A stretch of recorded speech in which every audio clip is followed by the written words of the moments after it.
was Neil Armstrong. Chapter 7, The First Voyage in Space.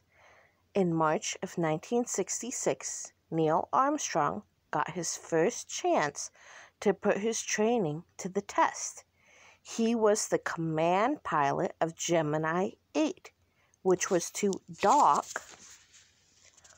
or connect with another satellite already in space. This was an important step in the goal of reaching the moon. Why? NASA was designing a 2-in-1 spacecraft for the moon landing. A small landing device would disconnect from a large spacecraft, touch down on the moon, and then blast off from the moon surface and reunite with a large spacecraft before returning to Earth. On Gemini 8, the launch was perfect, and so was the docking. Neal described it as a really smoothie. Weird. But then things went terribly wrong. The spacecraft started spinning, just like in training sessions, only this time it was for real. Neal's co-pilot, David Scott, relayed the news to NASA's office in Houston. "We have serious problems here. We're tumbling end over end." Even after Gemini 8 separated from the satellite, it kept rolling violently, faster and faster. Both astronauts' visions began to blur. Somehow, Neal managed to work the craft's hand controls. He steadied Gemini 8, but NASA insisted that the craft would return to Earth immediately. The mission was over. David Scott would not get to walk in space while Gemini 8 orbited around the Earth. The astronauts splashed down in the Pacific Ocean and were picked up safe and sound, but the newspapers criticized the mission. One called it a nightmare in space. Afterward, Neal was very depressed about not completing the mission. He worried that somehow he had made a mistake. Perhaps NASA would think twice before sending him on further trips into space. But it turned out that the problem was with a faulty thruster, a small rocket engine that provided forward motion. It was NASA's mistake, not Neal's. Neal had a much closer call in May 6, 1968, during a training exercise. He was piloting a vehicle called a flying bedstead because it looked like a little mattress. It had been a routine flight. Neal was less than 200 feet from landing in the ground. With no warning, the flying bedstead began to spin out of control. Neal had to eject and parachute onto the runway just seconds before the plane crashed and went up in flames. The public somehow lost sight of the risk involved in the space program. The astronauts and the scientists at NASA, however, never did. That's why the training and testing was so long and hard. At the end of December 1968, the Apollo 8 astronauts orbited the moon. The purpose was to search for a good landing spot. This was the next to last step before landing on the moon. The next mission was to perfect the landing device that would separate from the larger spacecraft and touch down on the surface of the moon. In January 1969, Neil Armstrong was named commander of Apollo 11. The other two astronauts were Buzz Aldrin and Michael Collins. Most of the earlier Apollo crews became good friends during their many months training.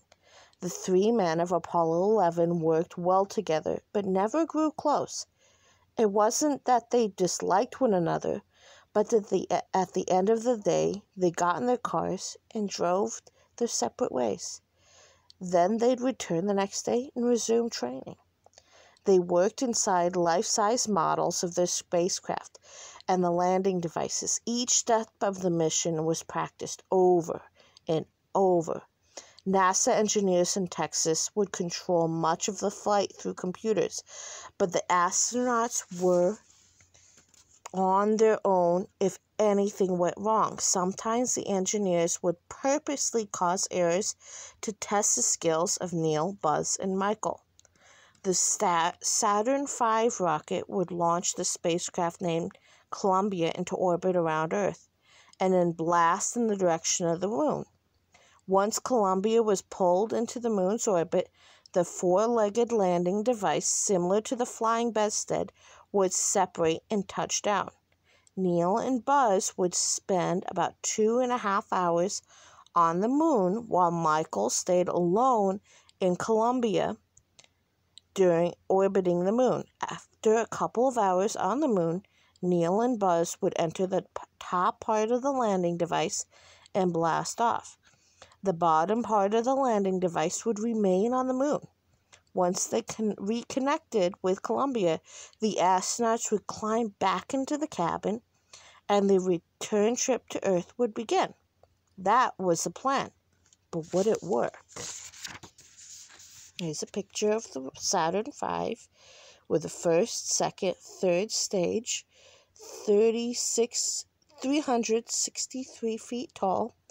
At the top, you see the launch escape system, followed by the command module. That's where they would have been.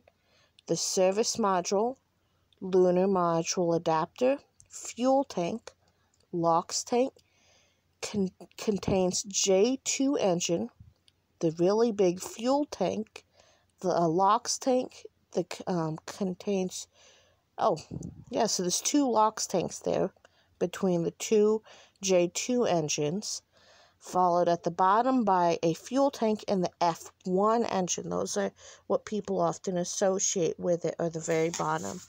Here's the command module. See that part that was way at the top? This is where they're going to have been.